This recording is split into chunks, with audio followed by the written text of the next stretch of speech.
India. अधिष्ठाता महोदय, मैं आपको आभार व्यक्त करता हूं इसमें मेरा श्रद्धा निवेदन करने के लिए श्री राम जन्मभूमि की भूमि में जो मंदिर प्रतिष्ठा हुआ इसके विषय में चर्चा करने का मौका मुझे देने के लिए मैं आपको कृतज्ञता प्रकट करता हूं। मर्यादा पुरुषोत्तम भगवान श्री रामचंद्र को आज कुछ लोग राजनीति की कटघरे में बंदी करने का दुष्प्रयास करते हैं, परंतु ये संभव नहीं होगा। इस देश में नस नस में राम विराजमान करते हैं। जब बच्चा पैदा होता है उनके काम में राम नाम दिया जाता है, और जब थक जाते हैं राम राम कहते हैं, अभिनंदन करने से जय श्री राम करते हैं, और मरने के समय राम नाम सत्य है कहकर हम जाते हैं। वही राम दशरथ का बेटा, वही राम घट घट में लेटा, वही राम जगत पसेरा, वही राम सबसे न्यारा। ये राम एक मर्यादा का प्रतीक है। हमारे देश में नहीं, पूरे विश्व में भगवान श्री राम सर्वोच्च चरित्रवत्ता का आदर्श, आदर्श पुत्र, आदर्श भ्राता, आदर्श प्रजानुरंजक राजा, कुशली समाज संगठक और आदर्श तत्ववेत्ता के रूप में श्री राम एक अद्भुत आदर्श प्रतिष्ठा किया जो अतुलनीय है, अनुपम है, असाधारण है। मर्यादा पुरुषोत्तम भगवान श्री रामचंद्र को सांप्रदायिकता के कटघरे में बंदी करने वाले इस देश में कुछ कम नहीं है। कुछ लोग तो बोले हैं कि भगवान श्री रामचंद्र के जन्म स्थान पर एक शौचालय बना दिया जाए। क्या देशभक्ति? क्यों? क्योंकि विदेशी आक्रांता बाबर को इस देश का अनन्य राष्ट्र पुरुष राम के साथ बराबर करने वाले इतिहास का विंजियंस को सामना करना पड़ेगा। अधिष्ठाता महोदय, भगवान श्री राम का अनुपम दिव्य चरित्र, उनका जीवन, त्याग, सेवा, सत्यनिष्ठा, चरित्रवत्ता, पर दुख कातरता और प्रजानुरंजन का सर्वश्रेष्ठ आदर्श है। वो सामाजिक समरसता और राष्ट्रीय एकात्मता का प्रतीक भी है। आचंडाल ब्राह्मण सर्वत्र उनका प्रेम का वारित प्रवाह है। आचंडाला प्रतिहतरतयो यस्य प्रेम प्रवाह। और भगवान श्री रामचंद्र को छोड़ करके कोई छद्म धर्मनिरपेक्षता का आश्रय लेकर के इस राष्ट्र का पुनरुद्धार नहीं हो सकता है। उन्होंने क्या किया? उनके समय में इस समाज में एक प्रकार का विभाजन का चरम परिस्थिति आ गया था। आर्य संस्कृति, शावर संस्कृति, निषाद संस्कृति, राक्षस संस्कृति, ऐसा कई प्रकार का विभाजन। लेकिन श्री राम ने इसको जोड़ दिया। श्री राम का आविर्भाव क्यों हुआ? रावण को मारने वाले, रावण को परास्त करने वाले ऐसा कई विभूतियां उस समय में था। बाली जो इनको कोख में 6 महीना तक जाग करके चला था, रावण उनके सामने कुछ नहीं है। उनका बेटा अंगद उनको फुटबॉल जैसा खिलता था, वो भी कुछ नहीं है। और कार्तवीर्य करके एक महावीर थे जिनको सहस्रार्जुन कहते हैं, वो रावण को उठवस करते हैं बराबर। उनके सामने रावण का पराक्रम कुछ नहीं है। और भगवान परशुराम जिन्होंने 21 बार इस पृथ्वी को क्षत्रिय शून्य कर दिया, वो कार्तवीर्य को भी मार दिया, उनके सामने भी रावण का पराक्रम कुछ नहीं है। फिर भगवान राम का क्या आवश्यकता था? समाज में जिस जड़ता के कारण, जिस खामोशी के कारण, जिस स्वार्थपरता के कारण, जिस भीरुता के कारण रावणों का पैदा होता है, इसको दूर करने के लिए, समाज को संगठित करने के लिए भगवान राम का आविर्भाव हुआ था। भगवान राम ने अयोध्या से कोई क्षत्रिय सेना लेकर के नहीं गए थे। दशरथ जैसा महावीर देवासुर संग्राम में देवताओं को मदद किया, राक्षसों को परास्त किया, ये भी थे। जनक जैसा ब्रह्मज्ञानी थे, राजर्षि। ये सारे महावीर, बाली और सहस्रार्जुन थे, परशुराम थे। परंतु रावण का अत्याचार से समाज को रक्षा नहीं किया जा सकता है, क्योंकि उनका टेररिस्ट आउटफिट्स के द्वारा वो समाज में अत्याचार फैलाता था। जैसा लाडेन निकला अलकायदा का, जैसा आईएस निकला, उनका सैकड़ों टेररिस्ट आउटफिट्स है। बोडो, हिजबुल मुजाहिदीन, जेकेएलएफ, ये सब है। ऐसा रावण का कई टेररिस्ट आउटफिट का सरदार कौन थे? ताड़का, शूर्पणखा, मारीचा, सुबाहु, हजारों राक्षसी सेना लेकर के समाज में गरिल्ला युद्ध करके आतंकवाद मचाते थे। ऋषियों का यज्ञ कुंड को विध्वस्त करते थे, सामान्य जनता को अत्याचारित करते थे, सनातन मूल्यबोध को खत्म करने के लिए लगे रहते थे। कुछ लोग भयंकर भ्रम पैदा करते हैं। इसमें हिंदू मुस्लिम का कोई विवाद नहीं है, इसमें उत्तर भारत दक्षिण भारत का कोई विवाद नहीं है। ये क्यों मचाते हैं? उनका धर्मपिता अंग्रेजों ने जो इस देश को शासन करने के लिए जो भ्रम फैलाते रहे उसको चलाते रहे। ये क्या है? उत्तर भारत में तुम आर्य हो, दक्षिण भारत में वो द्राविड़ हो। रावण एक आर्य संतान था, विश्व ऋषि का नंदन था, सर्वश्रेष्ठ ब्राह्मण था, वेदज्ञ। भगवान श्री राम ने उनको पुरोहित पद में वर्ण किया था। ये गलत है, ये अनैतिहासिक है, ये सत्य पर आधारित नहीं है। परंतु ये क्यों करते हैं? हमारा राष्ट्र जीवन को तोड़ने के लिए भगवान श्री राम ने उत्तर दक्षिण पूर्व पश्चिम सबको जोड़ दिया। देखिए, इतना पराक्रमी लोग रावण को शास्ति नहीं दे सकते थे, नियंत्रित नहीं कर सकते थे, परंतु हमारा देश का एक मनस्वी तपस्वी जो अपना साधना के गुहा से निकल करके भाला माला छोड़ करके भाला पकड़ लिया और इस देश का तारुण्य का अनन्य प्रतिनिधि दो किशोर के हाथ में, राम लक्ष्मण के हाथ में धनुर्बाण पकड़ा दिया, तब रावण का साम्राज्य में हृदकंप हो गया। निशिचर हीन करौ मही भुजा उठाए प्रण किन्न। जब इन्होंने ये प्रण कर लिया तब रावण कांपने लगा, लंका कांपने लगा, सारा आसुरिक शक्ति कांपने लगे। ये कौन है? ये असाधारण विभूति ये बालक कौन है? ये रावण को ये चेतावनी दे दिया, अब तुम्हारा जमाना खत्म होने वाला है। माननीय नरेंद्र मोदी जब आ गए कुर्सी पर तब क्या हुआ? हम नहीं खाएंगे, नहीं खाने देंगे। इसको जान करके कुछ लोग चकित हो गए, वो उनका जीवन त्राही त्राही हुआ। वो तो कहते थे हम भी खाएंगे, कर्मियों को खिलाएंगे, जनता को लूटेंगे। ये अचंभित हो गए, ये क्या बात है? ये नया कल्चर आ गया राजनीति में। अधिष्ठाता महोदय, भारत के एकात्मता का आदर्श थे भगवान श्री राम। उन्होंने सामाजिक न्याय का प्रतिष्ठाता थे। उन्होंने क्या किया? जब जंगल में गए, वनवास में क्यों गए? पितृसत्य पालन करने के लिए। पितृसत्य किस लिए? उनका विमाता कैकेयी ने दशरथ को वाध्य किया था और विमाता को कितना सम्मान दिया। बोले मां, आप तो मेरा परम कल्याणकारिणी, मेरा छोटा भाई भरत राजा बनेगा, मैं जंगल में ऋषियों का सेवा करूंगा और इस देश को जानने का मौका मिलेगा। कितना सकारात्मक व्यवहार। और राम ने चले गए जंगल में, कितना उनको समझाया लोगों ने।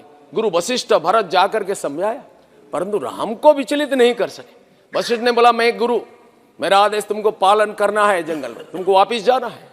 भगवान राम ने बोले आपका आदेश मैं अवश्य पालन करूंगा, अगर आप सत्य वचन बोलेंगे। कि शास्त्र, वेद, श्रुति, सारा अध्यात्म के आधार पर आप जो उपदेश देते हैं ये ग्रहणीय है, ये सत्य के आधार पर है, आप अगर बोलेंगे तो मैं मानूंगा। गुरु वशिष्ठ भी परास्त होकर के आ गए। प्रज्ञा का अधिष्ठान पर अधिष्ठित इस महापुरुष ने 14 साल के वनवास में इस राष्ट्र को समझा। जिन अत्याचारित वनवासियों ने उनकी सेना में शामिल हुए थे, ये कौन है? बानर, भल्लक, ऋक्ष, भील, किरात, सबर, समाज का उपेक्षित वर्ग है। उनको श्री राम ने सम्मान दिया, गुहा का सबर को आलिंगन किया, उनको सामाजिक प्रतिष्ठा दिला दिया। पतिता अहल्या का सेवा ग्रहण किया, कैवर्त का सेवा स्वीकार किया, पतिता अहल्या को उद्धार किया। और सबरी जो लांछिता थी, शबरी का उच्छिष्ट स्वीकार करके सामाजिक समरसता क्या होता है भाषण में नहीं आचरण में प्रदर्शित किया। अयोध्या का राजा राम जो पितृसत्य पालन करने के लिए स्वर्ण सिंहासन को छोड़ करके चले गए, और भरत जिन्होंने उनको वापिस करने के लिए गए वो भी सिंहासन स्वीकार नहीं किया। यही राम राज्य के महिमा। वो कठोर पूजा किया, पादुका पूजन किया, राम राज्य का आदर्श को स्थापन किया। भगवान श्री राम ने जब पर्वत पर गए, भगवान श्री राम ने वो सुग्रीव के साथ बैठे थे, विभीषण आया, रावण को सत्य का उपदेश दिया और नहीं माना, आ गया। भगवान श्री राम ने क्या किया? बस बैठो लंकेश बोल दिया। सुग्रीव ने बोला भाई क्या कर दिया आपने?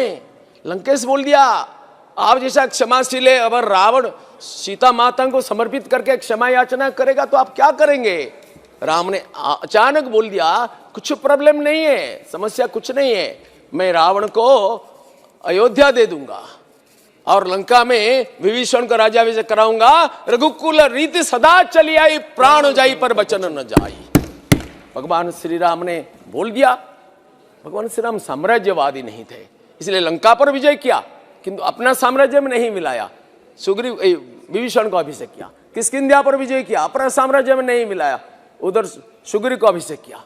भगवान श्री राम ने कभी तलवार का बल पर विश्वास नहीं करते थे, परंतु जब तलवार जरूरत होता है इसको भी नहीं छोड़ते। पराक्रम प्रकट करना जरूरत होता है तो इसको मान लेते हैं। अधिष्ठाता महोदय, भगवान श्री राम लंका पर विजय प्राप्त किया और उस दिन बोला सुग्रीव को, विभीषण को, सकृतेव प्रपन्नास्मि तबाहम इति उच्यते अभयम सर्वभूतेभ्यः ददाम्येतत् व्रतं मम। एक बार यदि कोई बोल देता है कि मैं तुम्हारा हूं, उनको तीनों लोक में अभय प्रदान करना यह हमारा धर्म है। शरणागत वत्सलता श्री राम के साथ पास में हमको सीखना चाहिए। देश प्रेम क्या है? जब रावण को वध किया, रावण का कुल नारी का अपमान नहीं किया, सबको सम्मान पूर्वक व्यवस्थापित किया। और वध करने के पश्चात विभीषण और लक्ष्मण ने बोले, हे प्रभु, आप इस स्वर्णिम लंका में शासन करें, हम आपका सेवा करेंगे। भगवान श्री राम का आंखों से आंसू आ गया। बोले, अपि स्वर्णमयी लंका न मे लक्ष्मण रोचते जननीम जन्म भूमिश्च स्वर्गादपि गरीयसे। लक्ष्मण, ये क्या है? सुवर्णपुरी लंका में मेरा कोई आग्रह नहीं है। अयोध्या का स्वर्ण सिंहासन छोड़ करके आया सत्य के लिए, और आज जन्मभूमि मुझे पुकारती है, मुझे जाना पड़ेगा, इसमें मेरा कोई रुचि नहीं है।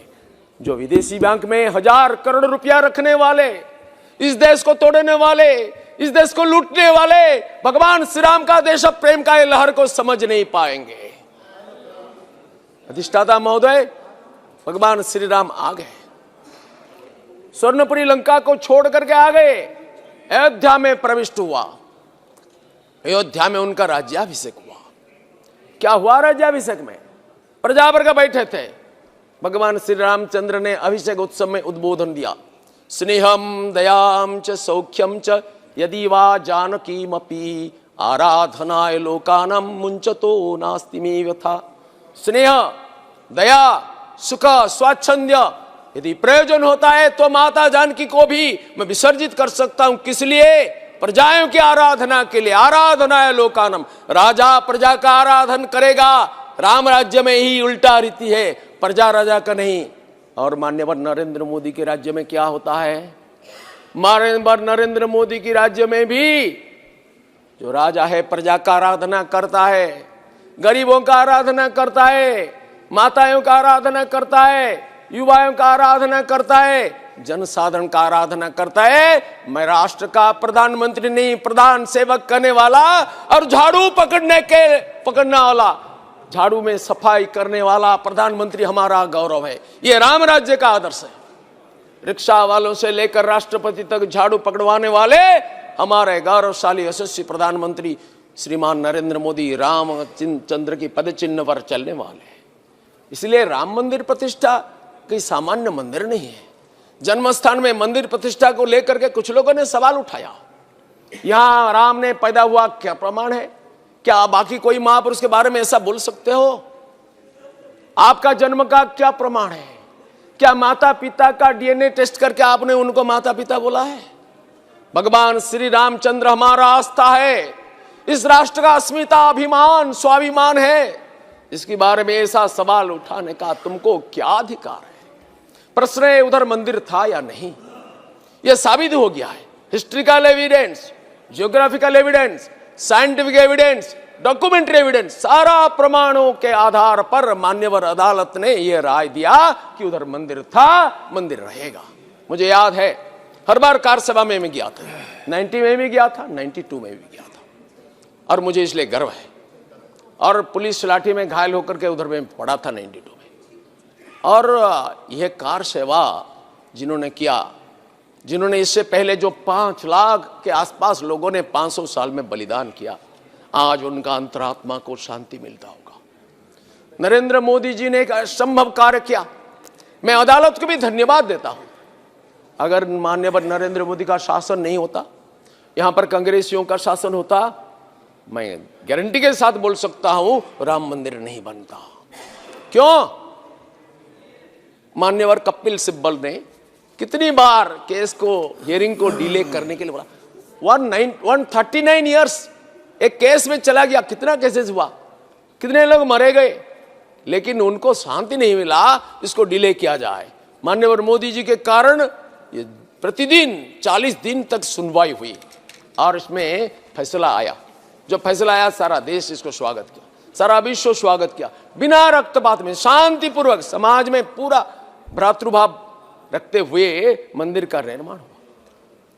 सर, यह मंदिर कोई एक सामान्य मंदिर नहीं है, यह मंदिर हमारा राष्ट्र मंदिर, जिन जिन मूल्यों का प्रतीक है भगवान श्री राम, इस मंदिर से इसका तरंग छोड़ता है। सर, मैं जानना चाहता हूं कि इस मंदिर को सांप्रदायिक बनाने का कितना चेष्टा किया।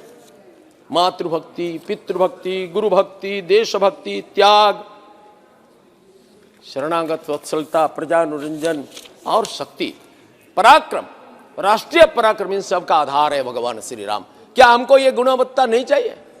समुद्र को विनय करके 3 दिन तक भगवान राम ने प्रार्थना किया, मुझे मार्ग दिखाओ। समुद्र ने सुना नहीं। भगवान श्री राम ने धनुर्बाण निकला, समुद्र को सुखा देगा। विश्व में भूकंप आ गया, समुद्र हाजिर हो गए और बोलने लगे, मैं मार्ग प्रशस्त करता हूं, पत्थर तैरेगा, करो व्यवस्था।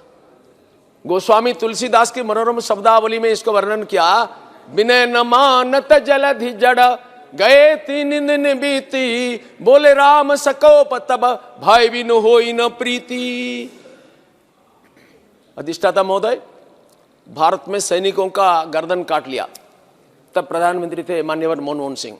उन्होंने गर्जन तो किया, पेपर में बयान आया, लेकिन जब उनका मालकिन निर्देश नहीं दिया तो कुछ नहीं किया। राष्ट्र की रक्षा के बारे में भी कंप्रोमाइज हुआ, वोट इसका प्राधान्य हुआ, परंतु राम के चरित्र में इसको सीखना चाहिए। और माननीय नरेंद्र मोदी ने क्या किया? पुलवामा हो, उरी हो, इसका जवाब सर्जिकल स्ट्राइक, एयर स्ट्राइक के माध्यम में दिया गया। पाकिस्तान म्यांमार के अंदर में घुस करके हमारा सैनिक, हमारा वीर जवान ने सर्जिकल स्ट्राइक करके ध्वस्त करके आ गया आतंकवादी शिविर को। और 1962 में क्या हुआ था? चीन का शासक भारत का प्रधानमंत्री को चेतावनी देते हुए कहा, मोदी जी तुम क्या कर रहे हो? तुम्हारा 20 सैनिकों को हमने मारा, तुम हमारा 43 सैनिकों को मार दिया। तुम जानते हो हमारा ताकत क्या है? 62 को भूल गया क्या? मोदी जी ने बोले, हमने नहीं भूला, तुम भूल गए हो शायद। 62 में अब तक गंगा नदी में बहुत पानी चला गया। मार खा के गाल दिखाने वाले प्रधानमंत्री नहीं है, ईंट का जवाब पत्थर में देने वाला प्रधानमंत्री है। हम किसी को नहीं छेड़ेंगे, हमें जो छेड़ेगा हम उसे नहीं छोड़ेंगे। श्री राम का चरित्र में गोस्वामी तुलसीदास, महामुनि वाल्मीकि क्या बोले? मृदुनी कुसुमादपि वज्रादपि कठोराणी। श्री रामचंद्र का चरित्र के बारे में बोलते हैं, ये कुसुम से कोमल है, वज्र से कठोर है। राजा, प्रजा, धनी, निर्धन, मूर्ख, विद्वान, ब्राह्मण, चंडाल, सबके साथ यथा योग्य व्यवहार करने वाले भगवान श्री रामचंद्र ने जब धर्म के ऊपर आघात आता है, राष्ट्र के ऊपर आघात आता है, तब प्रलय का शक्ति प्रदर्शन करते हैं। माननीय नरेंद्र मोदी भाईचारा का संदेश देने वाले भी, और राष्ट्र का एक सीमा पर स्पर्श करने से प्रलय करने वाला ऐसा ताकत रखते हैं। और भगवान श्री रामचंद्र ने अयोध्या से कोई ब्राह्मण क्षेत्रीय सेना लेकर के नहीं गए, आतंकवाद को दमन करने के लिए बुलेट प्रूफ कार में नहीं गए। उन्होंने क्या किया? उन्होंने जंगल में अत्याचारित वनवासी का मूल शक्ति को जानते हैं, इसको जगाया, झकझोर कर दिया, और वनवासियों का शक्ति के सहारे रावण समेत समस्त आसुरिक साम्राज्य को खत्म कर दिया।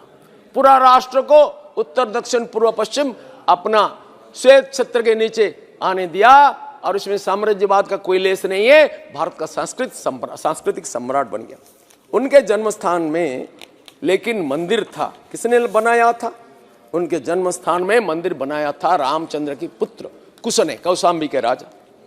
यह मंदिर को 1033 में एक विदेशी आक्रांता ने तोड़ दिया और वहां पर ध्वस्त कर दिया। तो भगवान श्री राम का मंदिर निर्माण करने के लिए गढ़वाल के राजाओं ने बहुत कोशिश किया और एक भव्य मंदिर बना दिया। इस मंदिर जो तोड़ा गया तो सारा हिंदुओं ने मिलकर के इसको विरोध किया। एक दिन के लिए छोड़ा नहीं, कई रक्तपात हुआ। फिर 1528 में विदेशी आक्रमणकारी बाबर ने अपना सेनापति मीर बाकी खान को भेज करके मंदिर को ध्वस्त किया। फिर भी समाज इसको स्वीकार नहीं किया। लगातार 500 साल तक इस मंदिर को मुक्त करने की कोशिश किया गया। सर, जब मंदिर तोड़ा गया तब हिंदुओं ने उधर घेर करके पूजा करने का चालू किया। कई वीर और वीरांगनाओं का बलिदान हुआ। 1850 में हुआ भयंकर संघर्ष। सर 1949 में उधर जो सिक्योरिटी गार्ड था वो अचानक मूर्छित हो गया। देखा अद्भुत दृश्य, एक ज्योतिर्वलय के अंदर में भगवान रामलला का प्रतिमा विराजमान है। हंसते हंसते भगवान श्री रामलला जैसे चलमान होते हैं। इसको देख करके बेचारा मूर्छित हो गया। फिर सरकार के पास खबर गया और बाद में इस रामलला का मूर्ति को हटाने की कोशिश किया गया। वहां पर कलेक्टर थे के नैयर, उन्होंने ऑर्डर कर दिया मूर्ति का पूजा होगी 3 बार, भक्त दर्शन करेंगे, मूर्ति को हटाया नहीं जा सकेगा। तत्कालीन प्रधानमंत्री का आदेश का भी उन्होंने पालन नहीं किया, अपना नौकरी छोड़ दिया। इस आदेश का किसी भी कोर्ट ने खंडित नहीं कर पाया। तब से भक्तों का दर्शन चालू हुआ। 1 लाख भक्त उसी दिन 1955 दिसंबर 1949 दिसंबर 23 को 1 लाख भक्तों ने उधर दर्शन किया। बाद में विश्व हिंदू परिषद ने इस काम का जिम्मेदारी लिया। 1983 में एकात्मता रथ यात्रा पूरे हिंदुस्तान से, कोणानुकोण से, नेपाल से चलाया। पूरा देश को एकता के सूत्र में जोड़ दिया जी। सर इसके बाद कई प्रकार रथ यात्रा निकला। राम जानकी रथ यात्रा, चरण पादुका पूजन, अरुणी मंथन में निकला हुआ ज्योति का पूजन, ये सब हुआ। सर इस पूजन के बाद कार सेवा के लिए भक्त उधर पहुंचे। 90 में एक परिंदा भी वहां पर नहीं मार सकता है बोलने वाले हमारे यूपी का तत्कालीन मुख्यमंत्री मुलायम सिंह यादव का सारा अहंकार को चूर चूर करते हुए कार सेवक उधर पहुंच गए। गोली किसने चलाया? मैं सुन रहा था, मान्यवर सदस्य कांग्रेस पक्ष से बोल रहे थे गोली चलाने वाले। कभी कार सेवक गोली नहीं चलाया। राम मंदिर को समर्थन करने वाले कभी शस्त्र धारण नहीं किया। गोली चलाया यूपी के मुख्यमंत्री श्रीमान मुलायम सिंह ने गोली चलाने का आदेश दिया और इसके कारण गोली तो हुआ, सैकड़ों कार सेवक का निधन हुआ और सरजू के तट पर जहां भगवान श्री राम ने जल समाधि लिया था उसी स्थान पर 2 मिनट उसी स्थान पर उनका समाधि हुई। उनका चिताभस्म हमने देखा। सर इस सरयू के तट पर सैकड़ों शव का दाह क्रिया हुआ। पूरे हिंदुस्तान में उनका भस्म वितरण हुआ। भस्म की यात्रा चला। देश में नया भावना आ गया। मुझे याद है सर, हमारे उड़ीसा से एक कार सेवक स्वामी लक्ष्मणानंद पर जब गोली चलने गए पुलिस, वो उनके सामने खड़ा हो गया। 6 संग्राम महापात्र, उनको 6 गोलियां लगी। हॉस्पिटल में पड़ा था। सैकड़ों महिलाएं रक्तदान करने के लिए उधर खड़े थे। सैकड़ों कार सेवक घायल होकर के पड़े थे। सर जब उनका सेंस आया, उन्होंने एक महिला को पूछा, माता इतना भीड़ क्यों? रोते हुए महिला बोलने लगी, बेटा राम जी को गोली हुआ है, क्या माता कौशल्या स्थिर हो सकती है? ये भावना को समझ सकते हैं? राम सेतु को तोड़ने वाले, राम मंदिर केस को विलंबित करने वाले, उधर शौचालय बनाने वाले, वो कभी इस भावना को समझ नहीं सकते हैं। राम को छोड़ करके भारत का कल्पना करना भी असंभव है। सर जिसका नाम के प्रभाव से एक दस्यु भी महापुरुष बन गया और रामायण ग्रंथ का रचना किया महामुनि वाल्मीकि बन गया, इसका नाम तो लेते हुए रघुपति राघव राजा राम करते हुए आजादी का लड़ाई शुरू किया था महात्मा गांधी ने। क्या गांधी जी सांप्रदायिक है? मानते हैं उनको सांप्रदायिक? सर जब हम लेते हैं इसको क्यों राजनीति बोलते हैं? मैं एक नाम अगर नहीं लूंगा तो मुझे अकृतज्ञता दोष होगा। तब हम जेल में थे बनारस में। सर लाल कृष्ण आडवाणी, माननीय लाल कृष्ण आडवाणी ने जो रथ यात्रा निकला, इसके कारण भारत में अद्भुत जागरण हुआ। महंत रामचंद्र दास चले गए, रामचरण दास को फांसी हो गया। सर हिंदू मुस्लिम एकता सिपाही विद्रोह में एकजुट हो गए। बहादुर शाह जाफर ने राम मंदिर को छोड़ देने के लिए, बाबरी ढांचा को छोड़ देने के लिए मुस्लिम समाज को निवेदन किया, आदेश कर दिया था। हिंदू मुस्लिम एकता चरम सीमा पर पहुंच गया था। सर अंग्रेज शासकों ने षड्यंत्र करके इसको ध्वस्त विध्वस्त कर दिया और जिन्होंने ये एकता का प्रवक्ता था उनको फांसी पर चढ़ा दिया। ये इतिहास को हमको जानना चाहिए। राम ही इस देश को जोड़ सकते हैं। जब मंडल कमीशन के आधार पर इस देश जातिवाद में बंट गया था, तब राम मंदिर आंदोलन ने इस देश में एकात्मता का प्रतिष्ठा किया, देश को एकता के सूत्र में बांध दिया। भगवान श्री राम का मंदिर प्रतिष्ठा होने से सारा मूल्यबोध का प्रतिष्ठा हो जाएगा। सर अब इस मंदिर का शिलान्यास हुआ माननीय प्रधानमंत्री जी के कर कमल में, और इस मंदिर का उद्घाटन भी हुआ, भगवान श्री राम का प्राण प्रतिष्ठा भी हुआ। मुख्य प्रधानमंत्री मुख्य यजमान के रूप में उधर बैठे थे। इसमें कितने लोगों को आपत्ति है? वो राम मंदिर नहीं चाहते? क्या चाहते हैं? इस देश को तोड़ने वाले लोगों को प्रतिष्ठित करने के लिए? सर, इसमें हिंदू मुस्लिम कोई विवाद का विषय नहीं है। रामचंद्र पूर्ण असांप्रदायिक थे, पतितों का उद्धार किया, सबको गले लगाया। इस वैश्विक मूल्यबोध का प्रतीक है भगवान श्री राम। आज यह कार्यक्रम के लिए हम माननीय प्रधानमंत्री को धन्यवाद देते हैं और माननीय प्रधानमंत्री को उत्साहित भी करते हैं। पूरे देश उनके साथ है, संपूर्ण विश्व उनके साथ है। भगवान श्री राम ने क्या किया? स्वामी विवेकानंद कहते थे, sir, a nation is not great and good because its parliament enacts this and that, a nation is great and good because its people are great and good. सज्जन शक्ति का द्वारा देश का महत्ता निर्भर करता है। इसलिए भगवान श्री राम ने विभीषण, सुग्रीव जैसा महात्माओं का संगठित किया, पूरे देश में ऐसा सज्जनों का समावेश किया। आज माननीय नरेंद्र मोदी ने यही काम करते हैं, सबका साथ, सबका विकास, सबका प्रयास, सबका विश्वास, यही काम ही राम ने किया और इसको श्रीमान नरेंद्र मोदी ने करते हैं। इसलिए मैं इस प्रस्ताव को समर्थन करता हूं और माननीय मोदी जी को भी समर्थन करता हूं। जी।